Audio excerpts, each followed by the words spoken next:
దాంట్లో ముందైతే సునీతారెడ్డి గారి దగ్గరికి వెళ్దాం. మస్తాన్ గారు ఆల్రెడీ వచ్చారు. సునీతారెడ్డి గారి దగ్గరికి వెళ్దాం. బీజేపీ పార్టీ ఏ విధంగా ఎదుర్కొంటుందో ఒకవేళ కేసీఆర్ అసెంబ్లీకి వస్తాయనేటువంటి అంశాన్ని ఆవిడ మాటలు తెలుసుకుందాం. సునీతారెడ్డి గారు అసలు కేసీఆర్ గారు వస్తారా, వచ్చేందుకు ఆస్కారం ఉందా? వస్తాడు అని చాలా స్ట్రాంగ్గా వినిపిస్తూ ఉంది. బీఆర్ఎస్ పార్టీ నాయకులంతా కూడా చాలా స్ట్రాంగ్గా చెప్తా ఉన్నారు ఖచ్చితంగా వస్తాడు కేసీఆర్, ఈసారి చెరువుడు ఆడుకుంటాడు అనేటువంటి మాట. సునీత గారు మ్యూట్లో ఉన్నారు. గుడ్ ఈవినింగ్ అండి. Good evening. ఛానల్ ఉన్న మిత్రులకి, మీకు, ఫోర్ సెట్స్ ప్రేక్షకులకి అందరికి గుడ్ ఈవినింగ్. ఏమంటారు, నేను వస్తే ఆగదు, నేను వస్తే సాగదు అని ఏదో సామెత చెప్పినట్టుగా వస్తున్నాడు. ఏం సార్, ఆయన డ్యూటీ, అది రావాల్సిన అవసరం ఆయనది. ఎందుకు అంటే ఒక ఎన్నికైన ఎమ్మెల్యే తను వచ్చేసి ఫ్లోర్ లీడర్ కూడా, బిఆర్ఎస్ ఫ్లోర్ లీడర్ గా కూడా ఉన్నప్పుడు ఖచ్చితంగా రావాలి. ఏదైతే గజ్వేల్ ప్రజలు ఎన్నుకున్నారు, 2-3 సార్లు ఎన్నుకున్నారు, 2 సార్లు ముఖ్యమంత్రి పదవి ఇచ్చారు. ఈ విధంగానే అసలు ఇంత అధికారాలు ఇచ్చినా కూడా కనీసం సెక్రటరేట్ కూడా రాకుండా 10 సంవత్సరాల కాలం కాలయాపన చేసేసిండ్రు. 10 సంవత్సరాలు ఒక గిన్నీస్ బుక్ ఆఫ్ రికార్డ్, 10 సంవత్సరాలు సెక్రటరేట్ కి రాకుండా ప్రభుత్వాన్ని నడిపిన ముఖ్యమంత్రిగా ఆయన నిలిచిపోయారు. ఇక ఇప్పుడు కూడా ఆయన సెక్రటరేట్ అసెంబ్లీ కూడా రావడం మానేశాడు, అసలు ప్రజలలోకి రావడం మానేశారు, ఫామ్ హౌస్ కి పరిమితం అయ్యారు. మరి ఒక ఎల్ఓపిగా ఉన్నప్పుడు ప్రజాక్షేత్రంలో ప్రజలు తనకు ఒక బాధ్యత, గురుతరమైన బాధ్యత ఇచ్చారు. వాళ్ళ సమస్యలు పరిష్కరించే విధంగా ఏదైతే ఇప్పుడున్న గవర్నమెంట్ ఏదైతే ప్రజా వ్యతిరేక కార్యక్రమాలు చేస్తున్నదో, ప్రజలకు ఇబ్బందులు పెట్టే కార్యక్రమాలు చేస్తున్నదో, ప్రజలకు ఇచ్చే వాగ్దానాలు కానివ్వండి, ప్రజలకి ఏదైతే ఇచ్చిన 6 గ్యారంటీలు కానివ్వండి, ఇవన్నీ ఏవి చేయని సందర్భంలో ఒక ఎల్ఓపిగా ఉన్న కేసీఆర్ గారు వచ్చి ప్రశ్నించాలి కదా. ఒక ప్రతిపక్ష నాయకుడు, ఆయన ప్రతిపక్ష నాయకుడు హోదా అంటే ఆల్మోస్ట్ ఒక క్యాబినెట్ మినిస్టర్ హోదా. అది ప్రతిపక్ష నాయకుడు హోదానే కాదు మేడం, ఆయన is an ex CM of this state. Ex CM.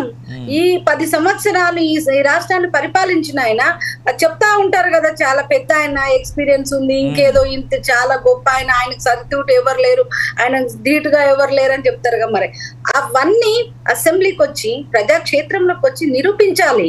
తన తెలుగు 70,000 పుస్తకాలు, 80,000 పుస్తకాలు చదివిన పెద్ద ఆయన ఇంట్లో పడుకోవడం కాదు కదా, ప్రజలు ఎన్నుకున్నది దానికోసం కాదు కదా. నీకు ఒక గొప్ప ప్రతిపక్ష హోదా ఇచ్చిండ్రు, ప్రశ్నించే అవకాశం ఇచ్చిండ్రు, వీళ్ళు చేసే తప్పిదాలను ఎండగట్టే అవకాశం ఇచ్చిండ్రు.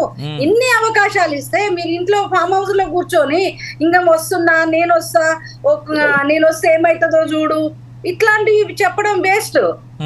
ఎందుకంటే నీకు ప్రశ్నించే గొంతు ఉంది.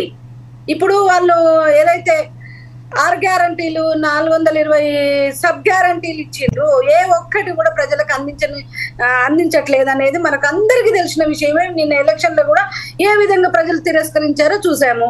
ఇవన్నీ ప్రశ్నించాల్సిన అవసరం ఉన్న కేసీఆర్ గారు అక్కడ ఉండి, ఒక ఎల్ఓపిగా ఉండి రాకుండా ఇవన్నీ చెప్పడం ఏందండి?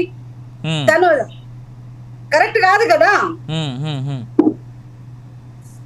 రైట్. సునీత గారు మళ్ళీ వస్తా. వినండి.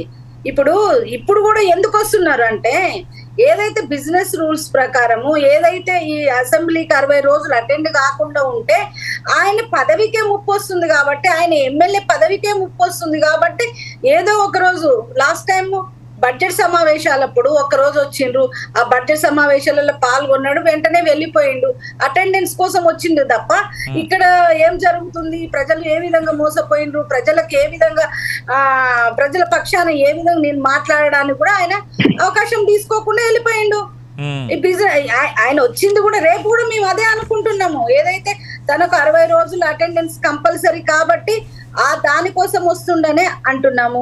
ఇప్పుడు మీరు మీ మీద ఇన్ని అభియోగాలు చేస్తున్నప్పుడు, మీరు ఇన్ని స్కామ్లలో ఉన్నారని, కాళేశ్వరం స్కామ్ లో ఉన్నారు, టెలిఫోన్ ట్యాపింగ్ కానీ, ఎన్ని గొర్రెల స్కామ్ కానీ, ఇన్ని స్కాములు జరుగుతున్నప్పుడు మీరు సపోర్ట్ చేయకుండా సైలెంట్ గా ఉన్నారంటే ఇవన్నీ మీరు ఒప్పుకున్నట్టే కదా, ఇవన్నీ చేసినట్టే కదండి.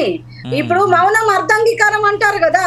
ఇప్పుడు ప్రభుత్వం ఆరోపణలు చేస్తుంది, మేము ఆరోపణలు చేస్తున్నాం అంటే మీరు సైలెంట్ గా ఉన్నారు అంటే దాని అర్థము ఇవన్నీ మీరు చేసినారు, సమాధానం చెప్పుకోలేక బయటకు రావట్లేదు అనేది కూడా ప్రజలకి వెళ్తుంది కదా. దానికి సమాధానం ధీటుగా చెప్పగలిగిన కెపాసిటీ ఉండి ఎందుకు చెప్పలేకపోతున్నారు? రైట్, ఇదే ప్రశ్నకు సమాధానం మనం ఒకసారి